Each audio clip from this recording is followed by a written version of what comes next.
함께 보실 말씀은 열왕기상 10장 1절에서 13절 말씀입니다. 열왕기상 10장 1절에서 13절 말씀 함께 봉독하겠습니다.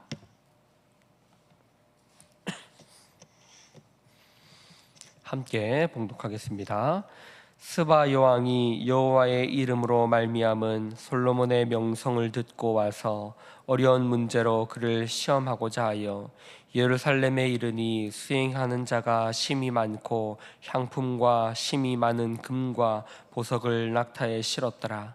그가 솔로몬에게 나와 자기 마음에 있는 것을 다 말하매 솔로몬이 그가 묻는 말에 다 대답하였으니 왕이 알지 못하여 대답하지 못한 것이 하나도 없었더라. 스바의 여왕이 솔로몬의 모든 지혜와 그 건축한 왕궁과 그 상의 식물과 그의 신하들의 자석과 그의 시종들이 시립한 것과 그들의 관복과 술관원들과 여호와의 성전에 올라가는 층계를 보고 크게 감동되어 왕께 말하되 내가 내 나라에서 당신의 행위와 당신의 지혜에 대하여 들은 소문이 사실이로다. 내가 그 말들을 믿지 아니하였더니 이제 와서 친히 본즉 내게 말한 것은 절반도 못되니 당신의 지혜와 복이 내가 들은 소문보다 더하도다. 복되도다 당신의 사람들이여, 복되도다 당신의 이 신하들이여, 항상 당신 앞에 서서 당신의 지혜를 들음이로다. 당신의 하나님 여호와를 송축할지로다.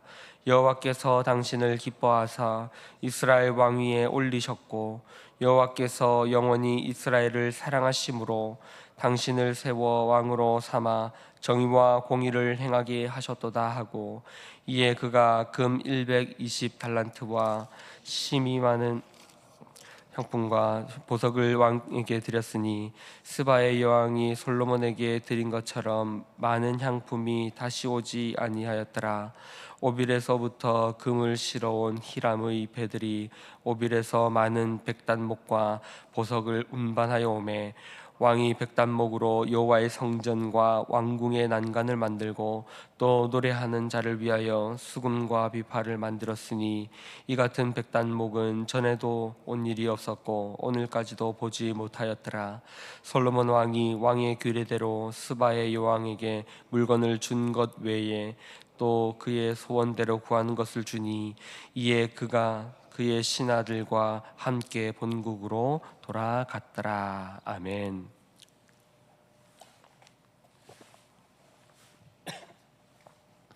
계속해서 열왕기의 말씀을 살펴보고 있습니다. 오늘의 말씀은 스바 여왕이 이방 나라의 스바 여왕의 스바라는 나라의 여왕이 솔로몬의 소문을 듣고 찾아와서 조공을 드리는 그러한 말씀입니다. 스바는 이름이 아니라 국가에 대한 말입니다. 스바라는 나라의 여왕이 찾아왔다. 지금으로 치면 스바는 예멘이나 혹은 에티오피아에 해당하는 나라입니다. 지금 우리가 생각하기에 그러한 나라는 부유하지 않고 또 어려움을 겪는 나라로 인식이 되고 있지만 이 당시에 스바의 왕국은 대단히 부유했던 것으로 보입니다. 이 지역이 나라들이 지나가는 관문의 역할을 했던 것으로 보이고, 그래서 무역을 통해서 또한 통행료와 같은 식으로 해서 많은 부를 축적했던 것으로 보입니다. 그리고 스바 여왕이 드렸던 이 예물들을 현대 가치로 환산해 보면 아주 천문학적인 금액에 해당합니다. 정확하지는 않겠지만 한 5천억 정도에 해당하는, 적게 잡아도 3천에서 6천억 정도로 환산할 수 있는 오늘날의 가치로 따진다면 그 정도의 천문학적인 가치에 조공을 드렸다라는 것입니다. 계속해서 이 말씀을 살펴보고 있지만, 열왕기서의 말씀을 살펴보고 있지만 우리가 잊지 말아야 할 것은, 이것은 1차적으로 바벨론의 포로로 잡혀 있거나 혹은 포로 직후, 포로에서 귀환한 직후에 이스라엘 백성들을 위하여, 바벨론 유민들을 위하여 쓰인 책이라는 것을 우리는 기억해야 합니다. 많은 사람들이 포로 생활 중에 이 책이 쓰여졌다라고 말합니다. 혹은 포로 생활이나 흩어져 있는, 포로 생활을 하다가 또한 흩어져 있는, 이방 나라로 흩어져 있는 이스라엘 백성들, 유다인들을 위해서 쓰였다라고 말합니다. 그렇다면 이 말씀은 어떤 의미인가요? 이방에서 포로 생활을 하거나 그리고 흩어져서 비참한 인생을 살고 있는 이스라엘 백성들에게 이 말씀은 어떤 의미입니까? 이방 나라가 솔로몬 왕을 찾아와서 그 왕을 경배하고 그 지혜에 감탄하며 수천억에 해당하는 천문학적인 조공을 바치고 있다라는 이 말씀은 그들에게 어떤 의미입니까? 열왕기의 평가는 늘 신명기적 전통에 따르며 말씀을 지키면 복을 받고 지키지 않으면 저주를 받는 이 신명기의 가르침에 따라서 이 왕들을 평가하고 있습니다. 그러나 그 평가를 내릴 때에는 또한 항상 두 가지의 평가를 내립니다. 그것은 다윗의 길을 따랐느냐 아니면 여로보암의 길을 따랐느냐를 말하고 있습니다. 성경이 평가하고 있는, 열왕기가 평가하고 있는 그 이분법은 다윗의 길이냐 그렇지 않느냐를 말하고 있다는 것이죠. 솔로몬도 마찬가지입니다. 우리는 단순히 솔로몬을 평가할 때에 그가 좋은 왕이었으나 후년에 그가 하나님의 말씀을 떠나서 그가 이방 여인의 마음을 빼앗기게 되어서 그가 잘못을 했다라고 우리가 그를 평가합니다. 그러나 거기서만 그렇게만 솔로몬을 평가하는 것은 바르지 못합니다. 왜냐하면 솔로몬이 했던 것들과 다윗이 했던 것들은 다르기 때문입니다. 솔로몬이 세우고자 했던 나라는 다윗이 하려고 했던 것과 달랐다는 것을 우리는 알아야 합니다. 어떻게 그렇게 생각할 수 있습니까? 솔로몬같이 위대한 왕을 어떻게 그렇게 평가할 수 있습니까? 로 생각할 수 있을지 모르겠습니다. 그러나 이것은 제가 하는 개인의 평가가 아니라 성경이 하고 있는 평가가 그렇기 때문입니다. 솔로몬이 보여줬던 지혜는 정치적이었고, 하나님이 그에게 놀라운 지혜를 주셨음에도 불구하고 그는 그 지혜로 말미암아 자신의 명성과 나라를 부국강병하는 데에만 관심이 있었던 것으로 보입니다. 그래서 대표적으로 나라가 갈라지게 될 때에 그 원인을 르호보암에게 묻는 것이 아니라 솔로몬에게 묻고 있는 것이죠. 우리가 잘 알듯이 이스라엘의 나라가 갈라질 때에 르호보암이 잘못한 것이 아니라 솔로몬으로 인하여 갈라졌다고 말하는데, 백성들이 르호보암에게 찾아와서 자신들이 솔로몬으로 인하여서 부과된 노역들이 너무 고통스럽고 힘들다라고 말합니다. 그래서 르호보암에게 이제는 자신들에게 부여된 이 과중되어 있는 이 일들을 줄여달라고 솔로몬의 아들을 찾아가게 됩니다. 그때 솔로몬의 아들 르호보암이 했던 말이 이것입니다. 내 아버지는 채찍으로 다스리나 나는 전갈 채찍으로 다스리겠다. 내 아버지는 너희에게 이 일들을 부과했지만 나는 그것보다 더 많은 일들을 너희에게 부과하겠다. 더 힘든 일들을 너에게 시킬 것이며 채찍으로 다스렸던 아버지보다 더 강력하게 너희를 다스리겠다라고 르호보암이 말하게 됩니다. 이것은 무엇입니까? 솔로몬이 했던 것들은 하나님이 기뻐하는 일이 아니었다는 것입니다. 우리는 이 말씀을 잘 기억해야 합니다. 우리는 성경을 잘못 이해해서 솔로몬이 하나님의 말씀을 잘 들었더니 그가 위대한 나라를 이루고 스바 여왕이 찾아올 만큼 국제적인 명성을 이루고, 그리고 그 나라의 위대함을 일구어냈지만 그가 이후에 그 마음을 바로잡지 못해서 하나님 앞에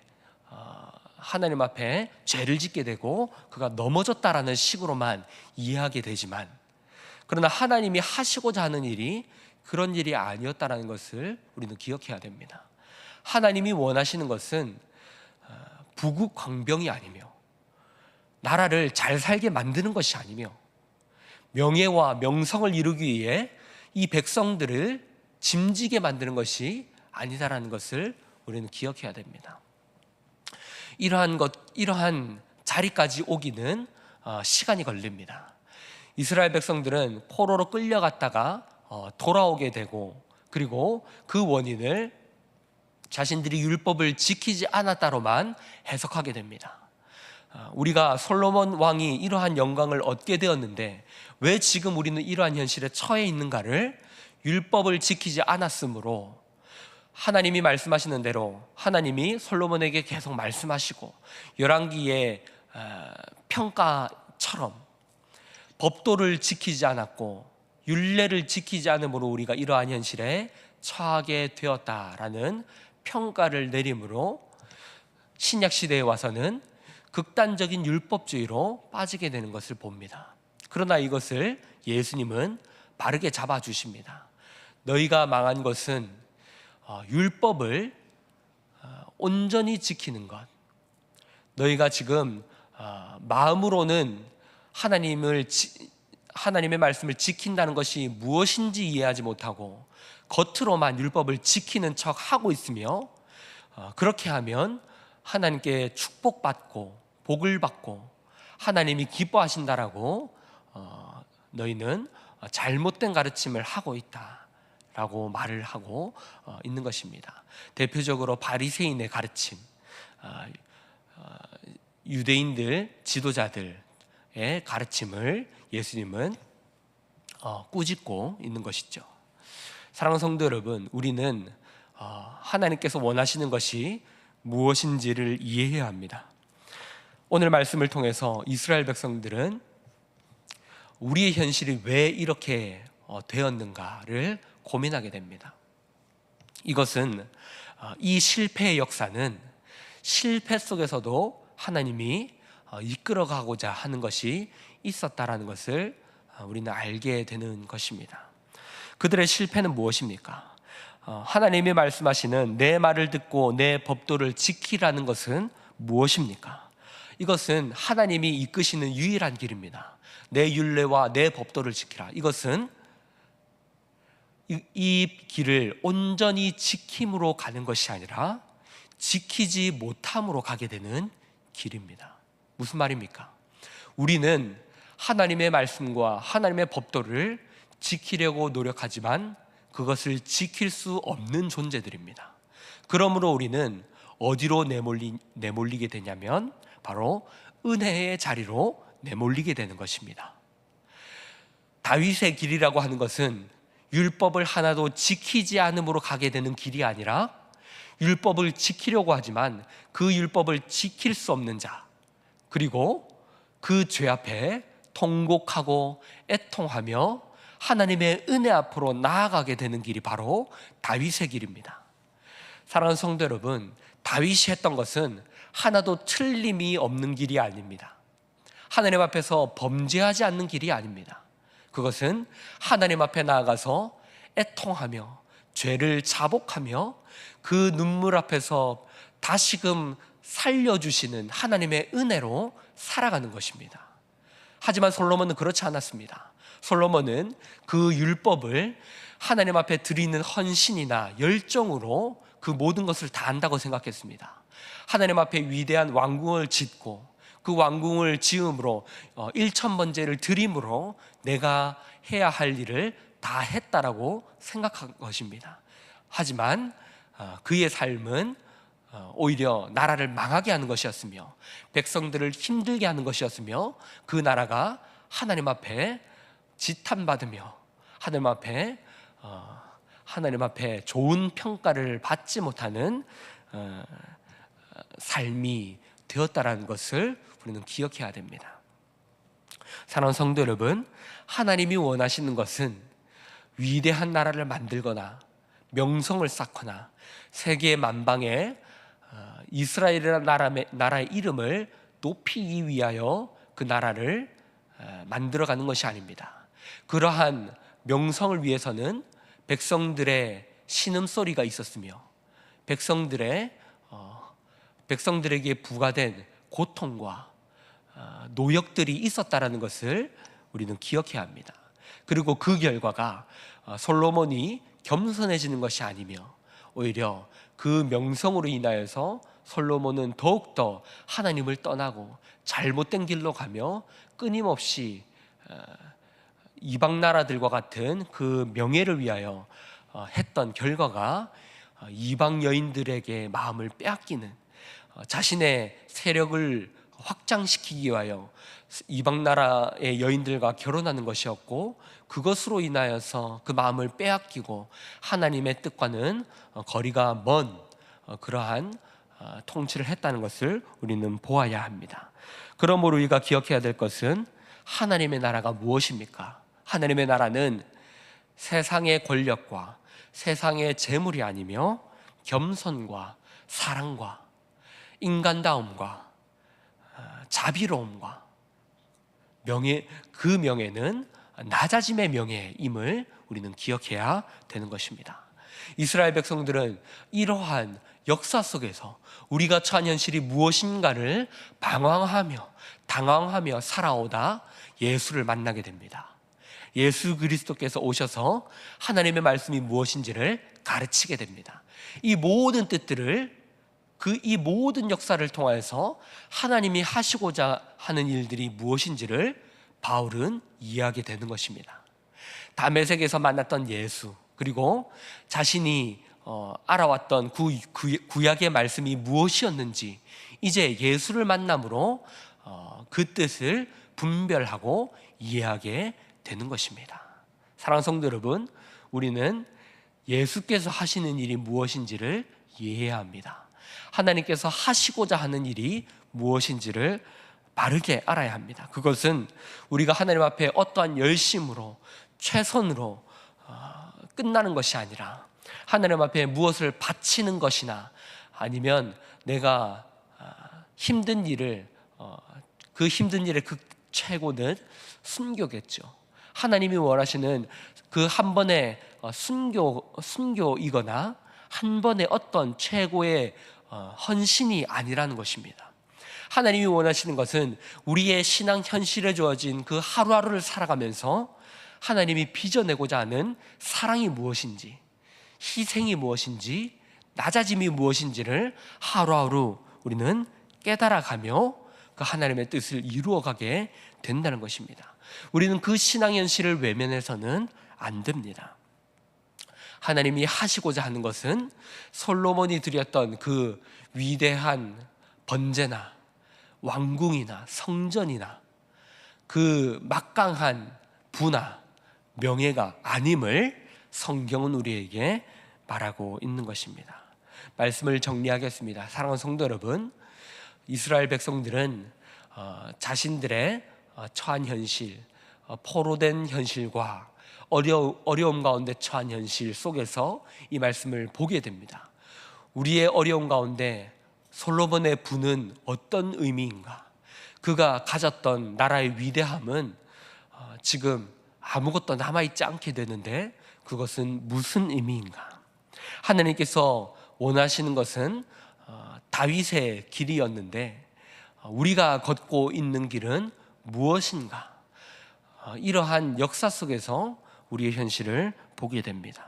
하나님의 나라는 권력과 재물이 아니며 하나님이 원하시며 하나님이 만들고자 하는 것은 그리스도께서 보여주셨듯이 문자적으로 그 말씀을 지키는데 혈안이 되는 것이 아니며 하나님의 뜻, 하나님의 정신을 온전히 받아서 하나님을 사랑하며 그 사랑으로 이웃을 사랑하는 겸손함이며 낮아짐의 사랑이라는 것을 우리는 기억해야 합니다. 하나님의 말씀이 온전히 드러난 것은 성육신과 십자가 사건입니다. 십자가에서 낮아지심으로 하나님의 말씀을, 하나님께서 계시하신 그 말씀을 온전히 이루셨듯이 우리도 우리의 삶 가운데 십자가를 통하여, 십자가를 짐으로 그 말씀을 온전히 지켜나가야 할 것입니다.